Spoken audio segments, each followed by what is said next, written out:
Tigers ಹಾಗೂ ಬೋಳ ಪ್ರಶಾಂತ್ ಕಾಮತ್ ಅಭಿಮಾನಿ ಬಳಗದ ವತಿಯಿಂದ ಪತ್ರಿಕಾ ಮಾಸಾಚರಣೆ ಹಾಗೂ ಪತ್ರಕರ್ತರಿಗೆ ಸನ್ಮಾನ ಕಾರ್ಯಕ್ರಮವು ಸಾಲ್ಮರದ ಗುರುದೀಪ್ ಗಾರ್ಡನ್ಸ್ನಲ್ಲಿ ಜರುಗಿದೆ.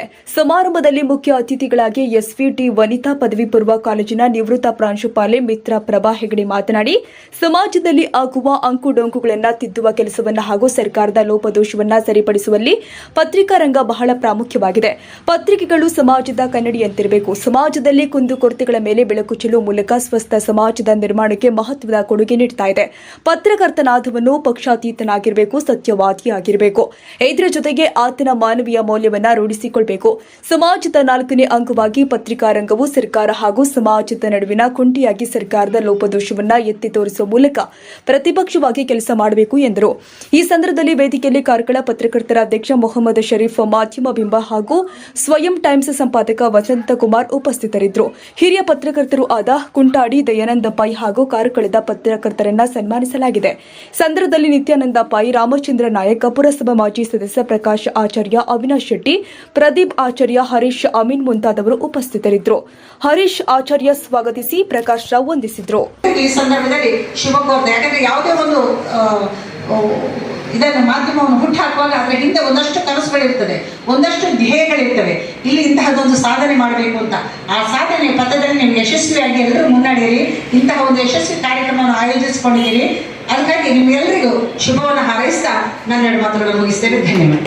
ಉಪಸ್ಥಿತರಿರುವ ಕಾರ್ಯಕ್ರಮದ ಅಧ್ಯಕ್ಷರೇ, ಪತ್ರಿಕಾ ಮಾಧ್ಯಮದ ಗಣ್ಯರೇ, ವೇದಿಕೆಯ ಮುಂದಿರುವಂತಹ ಎಲ್ಲ ಗಣ್ಯರೇ ಹಾಗೂ ಪತ್ರಿಕಾ ಮಾಧ್ಯಮದ ಬಂಧುಗಳೇ, ಎಲ್ಲರಿಗೂ ಪತ್ರಿಕಾ ದಿನಾಚರಣೆಯ ಈ ಸಂದರ್ಭದಲ್ಲಿ ಶುಭಾಶಯಗಳು. ಬಹಳಷ್ಟು ವಿಷಯಗಳನ್ನು ಈಗಾಗಲೇ ಇಬ್ಬರು ಕೂಡ ಹೇಳಿದರು. ನನಗೆ ನಾನು ಹೇಳಬೇಕಾದ್ದನ್ನೆಲ್ಲ ಅವರೇ ಹೇಳಿದ್ದಾರೆ ಸಾಧಾರಣ ಮಟ್ಟಿಗೆ. ಇವತ್ತು ಈ ಪತ್ರಿಕಾ ದಿನಾಚರಣೆಯನ್ನು ಆಚರಿಸುವುದರ ಉದ್ದೇಶ ಏನು ಅಂತ ಹೇಳಿ ಬಹುಶಃ ನಿಮಗೆ ಗೊತ್ತಿರ್ಬೋದು. ಈಗ ಅವ್ರು ಹೇಳಿದರು, ಪತ್ರಿಕೆ ಮೊದಲ ಪತ್ರಿಕೆ ಕನ್ನಡದಲ್ಲಿ ಪ್ರಾರಂಭವಾದದ್ದು 1843ರಲ್ಲಿ ಮಂಗಳೂರಿನ ಬಾಸಲ್ ಮಿಷನ್ ಇದೆಯಲ್ಲ, ಅಲ್ಲಿ ಆ ಪತ್ರಿಕೆಯನ್ನು ಪ್ರಾರಂಭ ಮಾಡಿದರು. ಇದರಲ್ಲಿ ನಿಮ್ಗೆ ಗೊತ್ತಿರಬಹುದು ಅಂತ ಅನ್ನಿಸ್ತದೆ. ಆದರೂ ನನಗೆ ಅವರು ಈ ವಿಷಯದ ಬಗ್ಗೆ ಸ್ವಲ್ಪ ಮಾತಾಡಲಿಕ್ಕೆ ಹೇಳಿರೋದ್ರಿಂದ ಒಂದಷ್ಟು ವಿಷಯ ಮಾತಾಡ್ತೇನೆ. ಈ ಪತ್ರಿಕೆಗಳನ್ನು ಸಾಮಾನ್ಯವಾಗಿ ಸಮಾಜದ ಕನ್ನಡಿ ಅಂತ ಕರೀತಾರೆ. ನಿಮ್ಗೆ ಗೊತ್ತಿದೆ ಕನ್ನಡಿ ಹೇಗಿರ್ತದೆ ಅಂತ ಹೇಳಿದ್ರೆ ನಮ್ಮನ್ನು ಹೇಗಿದೆಯೋ ಅದೇ ರೀತಿ ಯಥಾವತ್ತಾಗಿ ಬಿಂಬಿಸ್ತದೆ. ಆ ಯಥಾವತ್ತಾಗಿ ಬಿಂಬಿಸುವಾಗ ನಮ್ಮಲ್ಲಿರುವಂತಹ ಏನು ಹುಳುಕುಗಳಿವೆ ಅಥವಾ ಒಳ್ಳೆಯದಿದೆ ಅದೆಲ್ಲವನ್ನು ಎತ್ತಿ ತೋರಿಸ್ತದೆ. ಹಾಗೆ ಈ ಪತ್ರಿಕೆಗಳು ಕೂಡ ಸಮಾಜದ ಕನ್ನಡಿ ಅಂತ ಹೇಳಿದೆ. ಅವುಗಳು ಸಮಾಜದಲ್ಲಿರುವಂತಹ ಕುಂದುಕೊರತೆಗಳಾಗಲಿ ಒಳ್ಳೆಯ ಅಂಶಗಳು ಏನಿದೆಯೋ ಅದನ್ನು ಎತ್ತಿ ತೋರಿಸ್ತವೆ. ನಾವು ಈಗ ಅವ್ರು ಹೇಳಿದರು, ಬೆಳಗಿನ ಹೊತ್ತಲ್ಲಿ ನಾವು ಎದ್ದಾಗ ಏನು ಮಾಡ್ತೇವೆ, ಬೆಳಗ್ಗೆ ಪತ್ರಿಕೆಗಳನ್ನು ಓದುವಂಥ ಹವ್ಯಾಸ ಇತ್ತು ಎಲ್ಲರಿಗೂ ಕೂಡ ಅಂತ. ಗೊತ್ತಿಲ್ಲ ನನಗೆ, ಈಗ ವಾಟ್ಸಪ್ ಫೇಸ್ಬುಕ್ ಎಲ್ಲ ಬಂದಮೇಲೆ ಜನರು ಇನ್ನೂ ಕೂಡ ಅದರಲ್ಲಿ ಇದ್ದಾರೋ ಇಲ್ಲೋ ಗೊತ್ತಿಲ್ಲ ನನಗೆ. ಆದರೆ ನಾವಂತೂ ಬೆಳಗ್ಗೆದ್ದು ಪತ್ರಿಕೆ ಓದುವ ಹವ್ಯಾಸವನ್ನು ಇನ್ನೂ ಬಿಟ್ಟಿಲ್ಲ. ಎಷ್ಟೇ ಮಾಧ್ಯಮಗಳು, ಯಾಕಂತ ಹೇಳಿದ್ರೆ ನಿಮ್ಗೆ ಗೊತ್ತಿದೆ ದಿನಕ್ಕೆ 24 ಗಂಟೆ ಕೂಡ ಮಾಧ್ಯಮಗಳು ಇರ್ತವೆ. ಆದರೂ ಕೂಡ ಪತ್ರಿಕೆಯನ್ನು ಓದಿದ್ರೆ ಒಂದು ರೀತಿ ಸಮಾಧಾನ ನಮಗೆ. ಯಾಕಂದರೆ ಅದರಲ್ಲಿ ನಾವು ಸ್ಥಳೀಯ ಸುದ್ದಿಗಳಿಗೆ ಹೆಚ್ಚು ಒತ್ತು ಕೊಡ್ತೇವೆ. ಒಂದು ಪತ್ರಿಕೆ ಅಂತ ಹೇಳಿದರೆ ಯಾಕೆ ನಮಗೆ ಅಷ್ಟು ಪ್ರಿಯವಾಗುವುದು ಅಂತ ಹೇಳಿದ್ರೆ ಅಲ್ಲಿ ಪತ್ರಿಕೆಗೆ ಬರುವಂತಹ ನೇರ ನಿಷ್ಠುರವಾದಂತಹ ವಿಚಾರಗಳು. ಯಾಕೆಂತ ಹೇಳಿದ್ರೆ ನೇರವಾದಂತಹ ವಿಚಾರಗಳು ಅದರ ಕಂಡದನ್ನು ಕಂಡ ಹಾಗೆ. ಯಾಕೆ ಅಂತ ಹೇಳಿದ್ರೆ ಪತ್ರಿಕಾ ಮಾಧ್ಯಮದ ವರದಿಗಾರರಿಗೆ ಆತ ಪಕ್ಷಾತೀತನಾಗಿರ್ಬೇಕು, ಯಾವುದೇ ಪಕ್ಷದ ಮುಖವಾಣಿ ಆಗಬಾರ್ದು ಆತ. ಹಾಗಿದ್ದಾಗ ಏನಾಗುತ್ತೆ, ಆ ವರದಿ ನೇರವಾಗಿರುತ್ತೆ.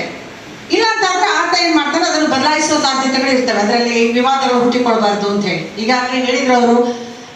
ಒಂದು ಮಾಧ್ಯಮದಲ್ಲಿ ದುಡಿಯುವವರಿಗೆ ಏನೆಲ್ಲ ಸಂಕಷ್ಟಗಳು ಇರ್ತವೆ ಅಂತ ಹೇಳಿ.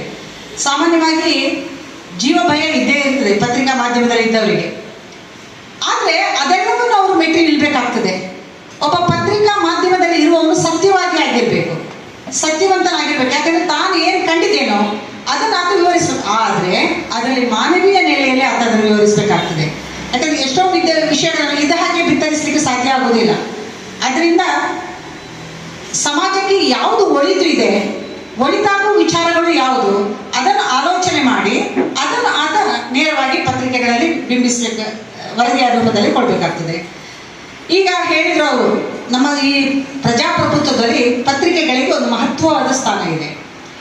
ಶಾಸಕಾಂಗ, ಕಾರ್ಯಾಂಗ, ನ್ಯಾಯಾಂಗ ಇದ್ದ ಹಾಗೆ ಇದರ ಪ್ರಜಾಪ್ರಭುತ್ವದ 4ನೇ ಅಂಗವಾಗಿರುವಂಥದ್ದು ಪತ್ರಿಕೆಗಳು.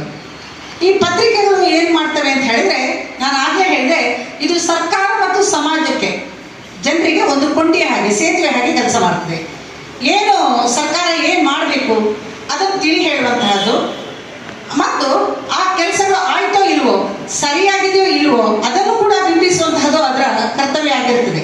ಯಾಕೆಂದರೆ ಎಷ್ಟೋ ಪತ್ರಿಕೆಗಳಲ್ಲಿ ನೀವು ನೋಡಿದರೆ ಇಲ್ಲಿ ಇಂಥದ್ದಾಯಿತು, ಇಂಥ ಅಪಘಾತ ನಡೀತು, ಇದಕ್ಕೆ ಕಾರಣ ಯಾರು, ಏನು ಅನ್ನುವಂಥದ್ದು ವರದಿಗಳನ್ನು ಅವ್ರು ಕೊಡುವುದನ್ನು ನಾವು ಕಾಣ್ತೇವೆ.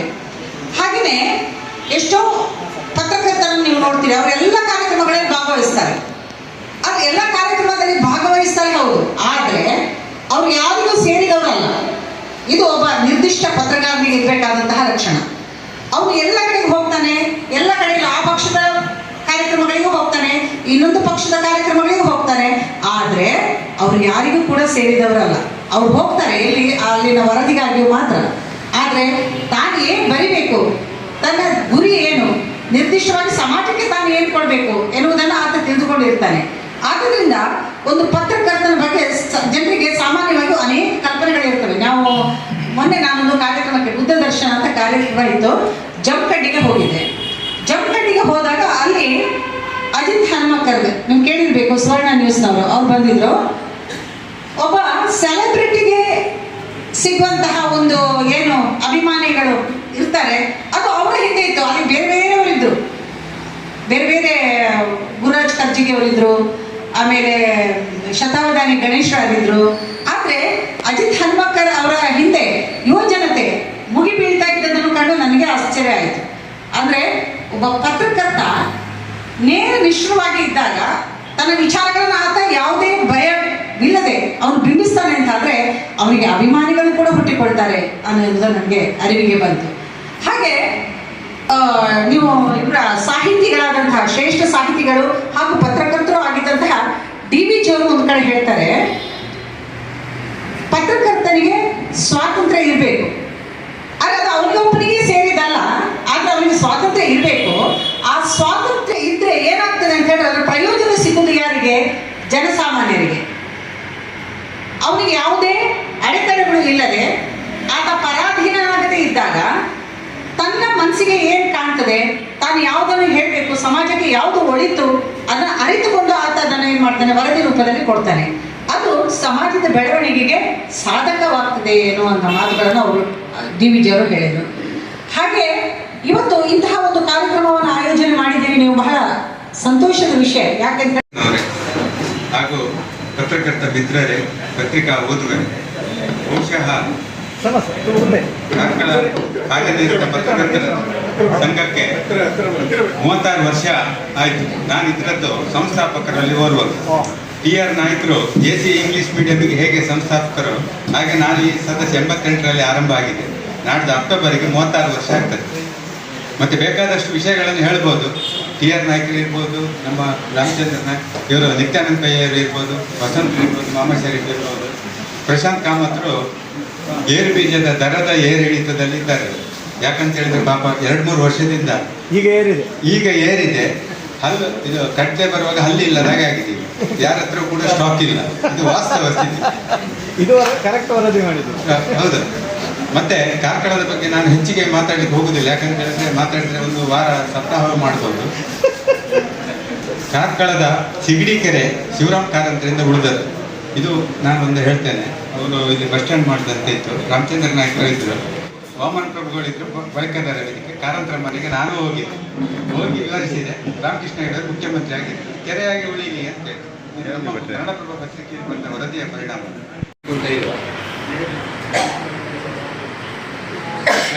ಮತ್ತೆ ನಾನು ಕೊನೆಯದಾಗಿ ಒಂದು ಮಾತು ಹೇಳಿ ಮುಗಿಸ್ತೇನೆ. ಸಂಸ್ಕೃತ ಎಲ್ಲ ಭಾಷೆಗೂ ತಾಯಿ.